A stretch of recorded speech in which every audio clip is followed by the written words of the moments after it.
Ayikho into ebaluleke njengokuthi uwazi ukuthi umuntu wakho usebenza kuphi futhi usebenza kanjani. Kunowesimame la osibhalele mayelana nomyeni wakhe athandana naye njengamanje. Lo wesimame udabuka ngapha endaweni yaseBergville kodwa akashonga isigodi adabuka kusona ngokuqondile. Lo wesimame uveza ukuthi nomuntu wakhe bahlangana edolobheni the time eyokwenza igross. Uthi lo wesimame okunalensizwa le eyayisemva kwakhe nje imbuka naye ithenga buqamama. Uthi naye enza igrossa lo wesimame la. Uthi lensizwa lena ilokhu imbuka nje. Bayiphenduka naye lensizwa le yambuka. Uthi lo wesimame wazwashintsha lapho ayithengela ngakhona ngoba wayeseyintweni zokugcoba. Uthi wazaya ngale ngaseyimpushini lapho kudayisa khona impuku. Uthi hayi lo wesilisa lo lokho ekhona nje lokho emlandela. Uthi lo wesimame eyibuza ukuthi ufunani lo wesilisa njengoba lokho emlandela. Uthi egcine ema lo wesilisa. Uthi met ema ephenduka wavele weza. Wathi lo wesimame ngizokwengizwa. Uthi mayifika lo wesilisa ambingelele nje. Ambuza igama, ambuza nanokuthi lo wesimame udabuka ke. Eshe lo wesimame lapha ahlala khona ayisho nendawo ahlala kuyona. Lo wesilisa veza ukuthi shuthi bangomakhelwane because naye uhlalela ngalapho. Uthi lo wesimame exakeke ngoba wayengaze ngambona. Esho ukuthi hayi uyadlala, uhlala ngale kwentaba. Khona isigodi ahlala kusona esingale kwentaba. Lo wesimame wazoveza ukuthi unaba abangani lesi sigodi lesihlala lo wesilisa. Uthi lo wesilisa wayemude nje enebala engathi lizothile. Uthe lokho ekhuluma nje emxoxisi. Uthi wagcina lo wesimame wacela ukuthi hayi ucela ukumshiya ehambe ngoba ziningi indawo asazoyihamba. Uthi lo wesilisa masicela inamba. Uthi lo wesimame enqaba. Uthi lo wesimame wayenqatshiswa ukuthi wayekade suka kobunye ubudlelwane akaze ephatheke kahle khona. Uthi nje wayesathatha ibreak yokuthi ufuna nje ukuma endabeni zomajola.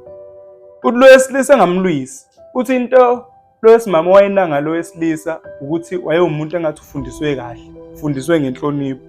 Ngoba mayinqaba nenamba akaze emlwisi. Kunalokho wacela isandla sakhe. Lo wesilisa wakhipha ipeni ephaketheni wabhala inamba yakhe. Wathi makwenzeka lo wesimame eshintsha ingqondo amfonele.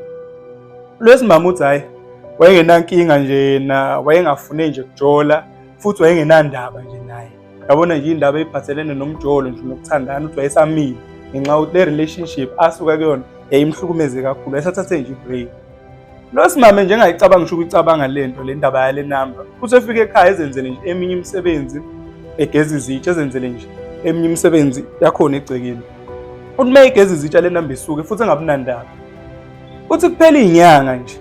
Uthi inyanga about 3 months inyanga ezaphela. Uthi lo wesimame ehambe nabangani bakhe beye emabhida bobuka ibhola kwakunemesh eyidlala khona. Uthi nje babeqashe itekisi nabangani bakhe kanye nabanye abafana bahlala khona isigodi lokho behlala khona. Uthi mayifika emabhida uthi lo wesimame wayedle nje kancane amponjana. Bayifika emabhida qhamthushu le ndoda le. Hawu. Uthi ethi uyazama ukucasha washo ukuthi lensizwa ayisimbonile. Uthi lensizwa le isondela. Uthi mayifika kuyena lensizwa ingambuzi nje ngendaba yenamba. Uthi vele imbingelele ixoxe nje naye ezinye izinto mase iyacela ukuthi khona emabhida kwakunenye irestaurant eyingaphandle ngasemaparking. Ithi lensizwa icela ukuthi bohlala khona beyixoxela. Mabefika lapho lensizwa lena iode ukudla ababezokudla beyixoxela masicela inamba futhi. Uthi lo wesimame eyibone ngena choice ngoba wabona ukuthi akakwazi ukuthi lo muntu wesilisa ephinde emncishe futhi okwesibili. Uthi haye bexoxe egcine lo wesilisa veza ukuthi mase sehamba lo wesimame engabe sabuyele emumva ngetekisi lelafike ngani. Ucela nje ukuthi emdrive embeke lapha ahlala khona.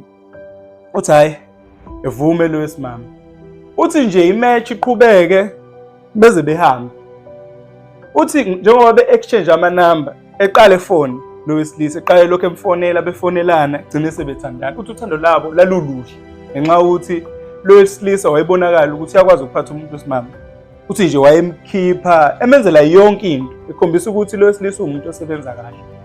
Uthi lo wesimame wayijabula ngoba lo wesilisa wamnika ithemba ukuthi othandweni ukhona umuntu okwazi ukuphatha umuntu wesifazane kahle futhi emhloniphi. Uthi nje akuphelanga ngisho 5 months lo wesilisa uhamba wayovela kubo lo wesifazane, ayikhokha nje inkomo zaphelela, and wacela lo wesilisa ukuthi ahlale naye ngoba lapha ahlala khona unomuzi uhlala yedwa. Futhi lo wesimama wayengenankinga. Futhi mase behlala ndawonye uthi yonke into yayi-right ngoba wayemnakekela lo wesilisa, ethenga nje igrosa, ebuke nje kuwumuntu osebenza kahle onemali. Ngoba lo wesimama uyaveza ukuthi lo wesilisa wayondla ngisho ekhaya kubo ngoba kwangekho right. Uthi nje isimo shintsha. Uthi lo wesilisa nezingane zalentokazi lo wesilisa eyithanda. Uthi nobhuti walentokazi lomncane emfundisa ngisho security, ekhombisa ukumkhathalela ukuthi ngoba engasebenzi uyafuna ukuthi ngesinye isikhathi ethole umsebenzi. Izinto eyixaka lo wesimama ukuthi umyeni wakhe wayengaze ngasho ukuthi uyosebenza. Wayengazi lo wesimama ukuthi umyeni wakhe usebenza njengoba enemali engaka nje. Ithi lentokazi yayingazi ukuthi umyeni wayo usebenza. Uthi ayike imbuze nje eshe enye inkampani uthi usebenzele enye inkampani, uthi ngesinye isikhathi ephinde ethi usebenzela lenkampani, uthi enganqeni nje ukuthi namhlanje ethi usebenza eTransnet, yothi ngelinye ilanga usebenze eFort. Ithi lentokazi le mayiclean ayikazi ngahlangana ngisho nane name tag okhomsayo ukuthi umyeni wayo usebenza. Ithi ngisho i-uniform, ithi kwesinye isikhathi ibuza ukuthi i-uniform kanti yona iphi. Uthi lo wesilisa ethi yena lapha asebenza khona usupervisor akayigqoki nje i-uniform futhi akasebenzi njalo, isikhathi esiningi ungena ama-night shift. Uthi lo wesimama into eyayimxaka ukuthi isikhathi esiningi wayethi ungena ama-night shift kodwa khona wayelala endlini, wayengaze ngalala emsebenzini ebuye ekuseni, wayelala endlini.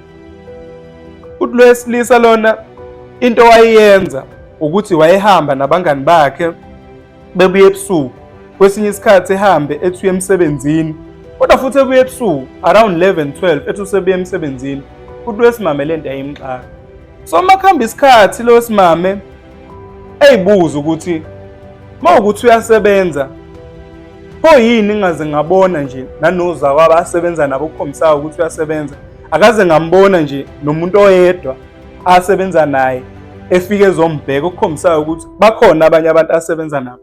Kodwa nje lo wesimama uthi into wayinokuyibona abangani bakhe lo wesilisa. Uthe makusahamba isikhathi lo wesifazane esayihlupha ngalokho, kwathi nje ngelinye ilanga engazelele. Uthi nje wayengazelele ngoba uthi wayelele kusebusuku nje wayehambe lo wesilisa ehambe ethi uzoya kubangani bakhe mase edlula emsebenzini. Uthi kwangabo 11 sekusebusuku uthi ezumsindo phandle wemoto, umsindo nje engazi ukuthi abantu abaningi. Uthi lo msindo lona ezokuvuleka isicabha sangase dining room, ebona ukuthi hayi kunomyeni wakhe ngoba uyena oyijwayele ukuthi engene ngase dining room, uyena wayenukhiye wangase dining room. Uthi ngoba elele nje uzumsindo, umsindo uthi umyeni wakhe yena okhuluma phezulu. Uthi uzumsindo nje ethi umyeni wakhe lo muntu bengimele ngimbulale lo muntu lona uyangazi futhi ungibonile. Engathi abangani bakhe bayamkhuza bathi yabona ukuthi lento lena isiholelela ukuthi sihujwa amaphoyisa. Engathi nje kube nomsindo nje kuxatshwane. Uthelalele uthi lo wesifazane mase yaqhamuka. Ethi mayiqhamuka ethuke nomyeni wakhe. Uthi ebuza ukuthi kwenzakalani, umyeni wami uDutshu lo bani ngoba uthi wayiqhubulekile enegazi nje evuza igazi yonke le ndawo eshethini wayeligqokile. Uthi ethuke ekukhathazeke ekhala ethi kwenzakalani, umyeni wami uDutshu lo bani. Uthi yena kuqala umyeni wakhe evele kuphendule yena ethi bebebanjwa inkunzi bephucwa amafoni nezinye izinto abebeyiphethe. Uthi yena wavele wagoloza, mayegoloza bavele bamdubula. Lo wesimame uthi into eyamxaka ukuthi wayewabona amafoni kulaba abanye iqumbile emaphaketheni ukuthi lo muntu lo uyikhuluma kanjani into eyiphutha, nokuthi wayebona ukuthi kumele ngabe phela wawathatha amafoni naye ngoba emdubulile ngoba wayephethe isibhamu kwakumele amphuce ifoni. Uthi nje lento imxake nje lo wesifazane akhungatheke. Uthi into wayisho wathi phana imphuthumisa ingane esibhedlela ngoba lo muntu lo ulimele. Uthi bathi nje cha ngesikwazi umusa esibhedlela sekulate, ukhona umlisi ozayo owudokotela osebenza ozoze ezomtisha la emkhipha inhlamvu. Lo wesifazane exakeke ukuthi kwenzeka kanjani lokho ngoba lo muntu lo ngabe uphuthunyiswa esibhedlela kuthiwa efike ngempela lo wesilisa ezomtisha emkhipha inhlamvu. Uthi imkhathazo lo wesimame lento kangangokuthi ngakusasa ekseni umyeni wakhe emlethela ukudla wambuza ukuthi awuyibandakanye nezinto zobugebengu. Umyeni wakhe wathi cha. Uthi ngalo day wahamba elimele njalo kodwa wahamba ayobona abangani bakhe. Uthi nje kuthe kuphele 2 weeks lo wesifazane wathola imessage ku-Facebook. Uthi nje kwakuyi-fake account. Uthi methola le message ithi baleka ngeenyawo zakho zombili. Lo mlisa lo othandana naye uyisigebengu, uyinkabi. Uthi sathi saxeka kanjalo ukuthi uyinkabi kanjani. Uthi embuze lo muntu lo okuyena omthekisa kule message ukuthi uyinkabi kuphi. Uthi nje lo muntu ethi umbulali. Uthi uthe saxekile ethi wena ubani onongisendela lokhu. Uthi lo muntu wavele wasenda isithombe samyeni wakhe egqoke u-orange wasejele, besebenza nje kwenye indawo, bekhombisa ngazuthi bayasebenza, bayalima, iy'boshwa ziyasebenza. Uthi into eyamxaka ukuthi ubani lo muntu omsendela lezi iy'thombe, ngabe umuntu ayeboshwe naye, ubani ngoba ejele ayingeni ifoni, wamshutha kanjani lo muntu lo besebenza besejele. Uthi nje uthe sabuza ukuthi konke lokhu, ngoba lo muntu lo wayemsendela lama-message wayengaphenduli. Uthi lo wesimame sabuza ukuthi konke lokhu ukwazi kanjani. Uthi lo muntu lona evele ethi qaphela, ngoba umyeni wakho wayenomfazi, lo mfazi lo wambulala, ade boshiwe nje donse ejele, wambulala umfazi wakhe sengasamfuni. Umfazi wakhe wayesembalekele sengasamfuni, wambulala, watholakala efrijini kuwo lo muzi lo enihlala kuwona. Uthe shaqeke lo wesimame ngoba uthi wazama lo wesimame ukuthi elokhu emgwexa lo muntu embuza ukuthi wena ubani uhlalaphi. Uthi lo muntu wangabe saphendula. Uthi lo wesimame lo le yamkhathaza kakhulu kangangokuthi wathi umyeni wakhe mayebuya wambuza ukuthi uke waboshwa yini. Uthi lo wesimame wayefuna nje noma iqiniso elilodwa ngoba wayesazi ukuthi owaboshwa.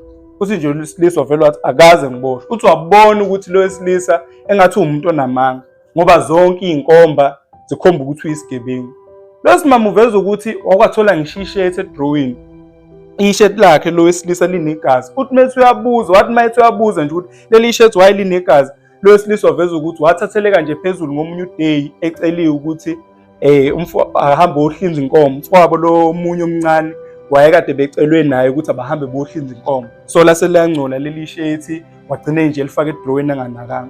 Uthi lo wesimame ziningi izinto ayithola ngoba ayithola namakhadi, ama-bank card amaningi ahlukahlukene. Wawathola nebhamu, wathi mayembuza ukuthi ibhamu pho ezikabani, wathi ibhamu ezomunye umfo oyiphoyisa owacela ukuyibeka la. Lo wesifazane ukhathazekile, yabo njengamanje into emkhathazile, ukhathazeke ngempilo yakhe.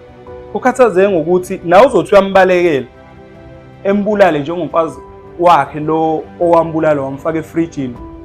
Uthi futhi ukuhlala la kule relationship kunzima ngoba akasamthembi umyeni wakhe, ngoba uyabona ngelilanga yolimala la ehleli la, kofika izitha zamyeni wakhe zithi zohlasela, gcine kudubuleke yena, mhlawumbe naye gcine efa amachaphazelo. So lesimama ukhathazeke njengamanje engenze njani. Ufuna ukuthi simsize, thola imbono eqondile ukuthi angahamba emshiye lo muntu wesilisa. Uthi kodwa ubona ukuthi ukumshiya kuyafana nokuhlala, ngenxa ukuthi ukumshiya akazi ukuthi umyeni wakhe uzothatha siphi isinqumo ngoba nje iy'nkomba ikhomba ukuthi uyisigebengu, angasambulale. Uthi futhi ukuhlala nakho kuyacindezela ngoba kwakuhlala nje lokhu engaselimali, akazi ukuthi kuzohamba kwenzakalini. Uthi lo wesifazane ukhathazekile, uyacela ukuthi ngathi singambonisa kahle ngendlela eqondile ezomenza ukuthi kube nenqubekela phambili. Iso sami ukuthi lo wesimame esizakala ephume kule relationship le akuyona, njengoba nje iy'nkomba zikhomba ukuthi lo wesilisa uyisigebengu. Ngiyacela-ke ukuze ikhule le channel ukuthi ni-like, ni-share, phinde futhi ni-comment, ni-subscribe. Ngiyabonga.